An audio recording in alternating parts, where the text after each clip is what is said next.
Election चले थे MLA के। हाँ जी। उसमें नवीन गोयल को जैसे टिकट नहीं मिली थी तो वो भी निर्दलीय लड़ा था। जय श्री श्याम, मैं रोहित सैनी हरियाणवी आपका स्वागत करता हूं मेरे नए पॉडकास्ट में। और जो आज हमारे जो गेस्ट हैं वो है भावी पार्षद वार्ड नंबर 27 गुरुग्राम से शारदा शर्मा जी। जय श्री श्याम शारदा शर्मा जी। जय श्री श्याम। तो आपको बहुत बहुत कॉन्ग्रेचुलेशंस जी धन्यवाद कि आप भावी पार्षद के रूप में खड़े हुए हो। जी। जय श्री श्याम। जय श्री श्याम। पहले तो आपको बहुत बहुत धन्यवाद जी और शुभकामनाएं। जी। धन्यवाद इसलिए कि आपने हमको टाइम दिया और शुभकामनाएं कि आप भावी पार्षद वार्ड नंबर 27 से खड़े हो रहे हो। जी। तो आज हम शारदा शर्मा जी के साथ कुछ उनकी भी पर्सनल बातें, कुछ इलेक्शन की भी बातें और कुछ नॉर्मल जो बातें होती है वो हम पूछेंगे आज।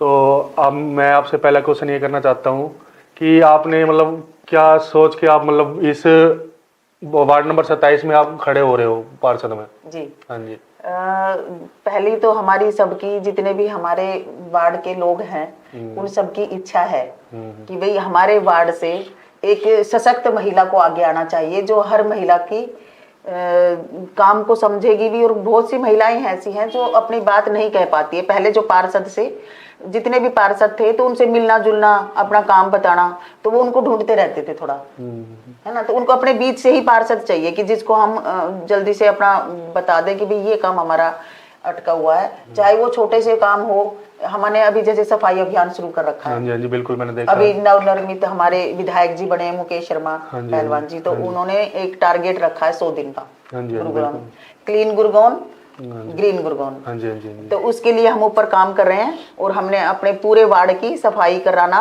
सारे सीवर के ढक्कन ठीक कराना जो काफी लंबे समय से खराब चल रहे थे, और उसके लिए हम काम कर रहे हैं। स्ट्रीट लाइट लगवा रहे हैं और हम एक एक जन से पूछ रहे हैं घर पे जाके।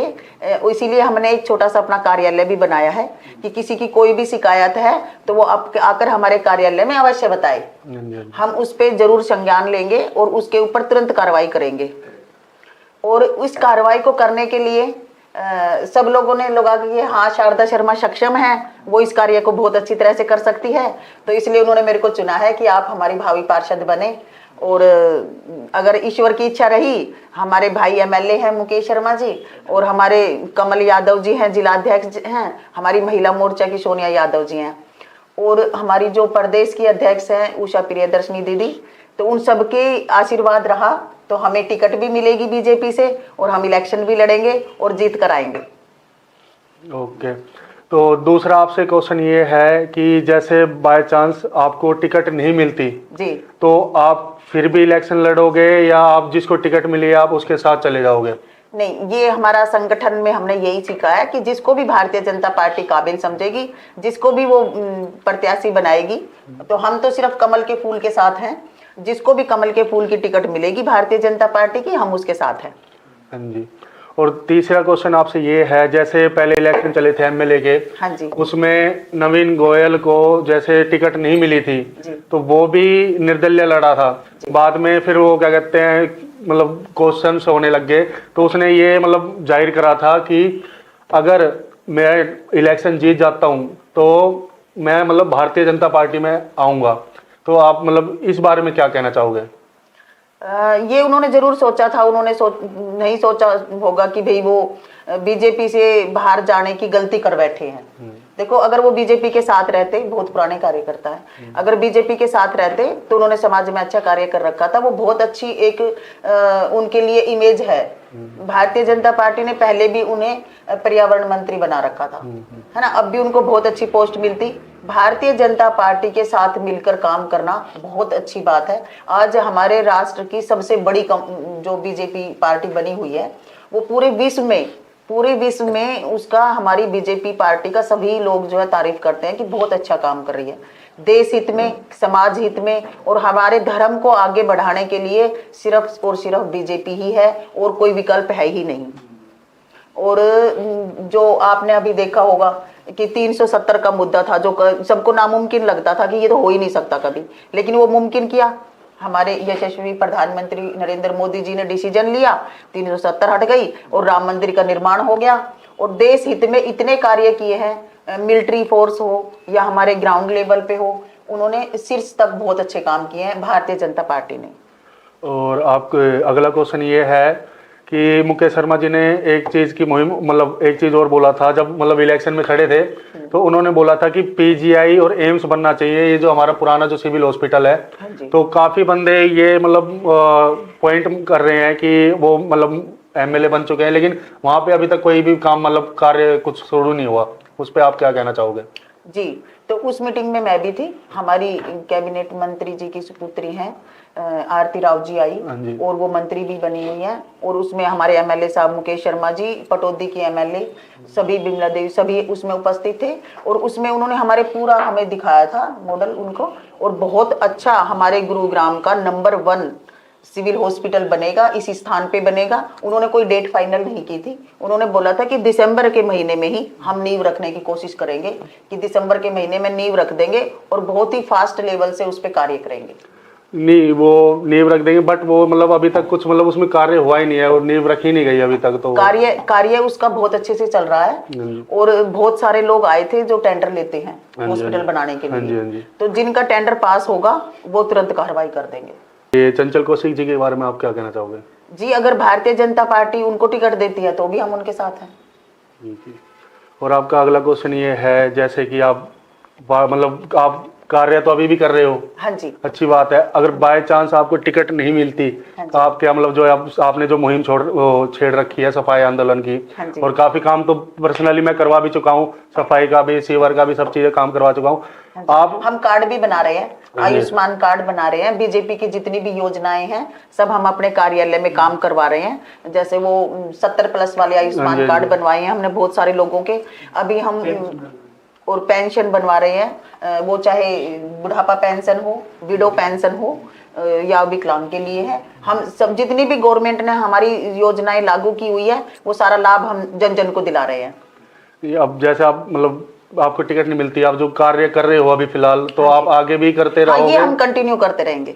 आप मतलब आप इस मतलब इलेक्शन के टाइम से कितने साल से आप साथ में हो? जी, मैंने जो पहली वोट दी थी वो हमारे जो माननीय श्री सीताराम सिंगला जी को दी थी, और उस बात को हम सिद्धेश्वर मंदिर में रहते थे, तो 35 साल से हम भारतीय जनता पार्टी से जुड़े हुए हैं और हम कार्य कर रहे हैं भारतीय जनता पार्टी में। और मैं गुड़गांव का रहने वाला हूँ। मैंने इससे पहले के एमएलए देखा था सुभाष, वो सुधीर सिंगला जी। मैं मतलब उन्होंने कुछ कार्य नहीं करा था उसका, मतलब मेरे को पता है सारी चीज। तो आप उसके बारे में क्या कहना चाहोगे, सुधीर सिंगला के बारे में? जी, मैं इस विषय पे नहीं बोलना चाहूंगी, क्योंकि विधायक कार्य क्यों नहीं कर सकता, या वो क्या मजबूरी उनकी रही होगी जो वो नहीं कर पाए।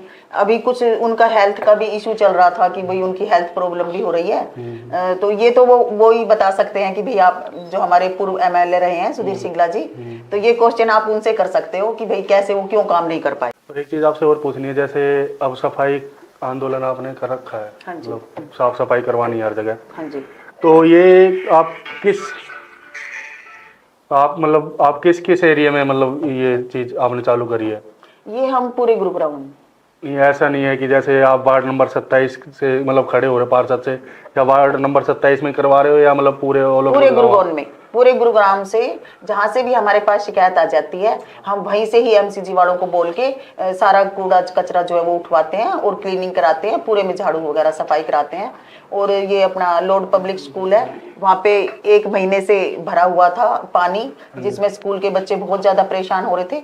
जो दैनिक जागरण वाले अनिल आर्य है, अब उन्होंने गुड़गांव ट्यूडे का खोल लिया अपना, तो उन्होंने कंप्लेंट डाली मेरे को फेसबुक पे कि ये भाभी जी काफी टाइम से पानी भरा हुआ है, स्कूल के बच्चे बीमार हो रहे हैं और उनसे निकला भी नहीं जा रहा है। हमने पूरे उसमें दूसरे दिन ही मशीन भिजवाई और पूरा साफ कराया पूरा गली।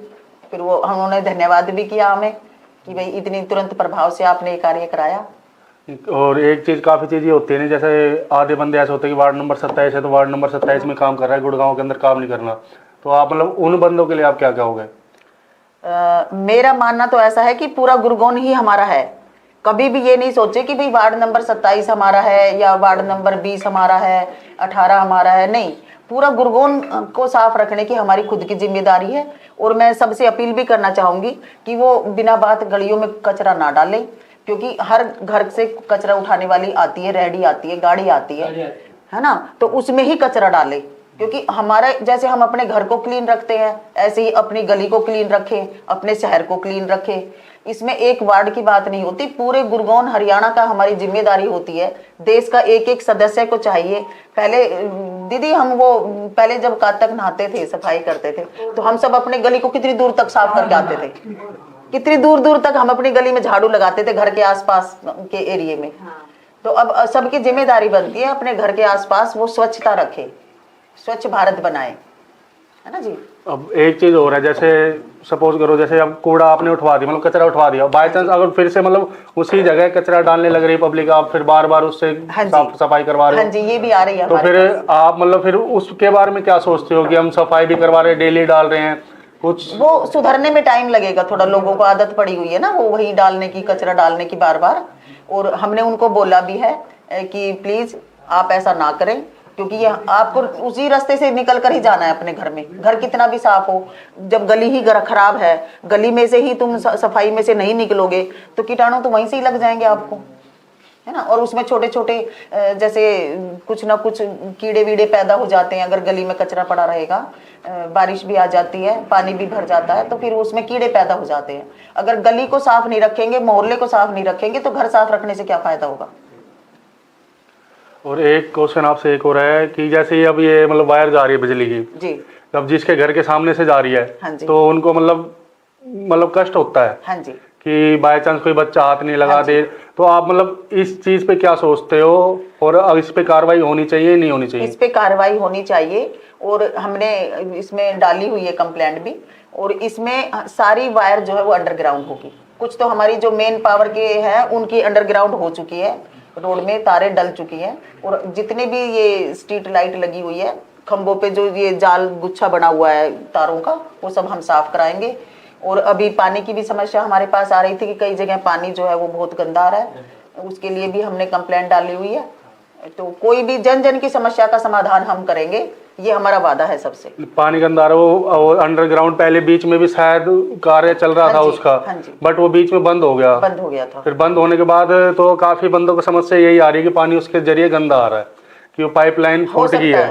हो सकता है कहीं से पाइपलाइन जैसे टूट गई होगी, लीकेज हो गई होगी, ये भी कारण हो सकता है, लेकिन उस पे भी कार्य चल रहा है। नहीं फिर मतलब उसकी चीज की पूछनी, जैसे वो जो कार्य था वो रुका कैसे, मतलब क्यों रुका था?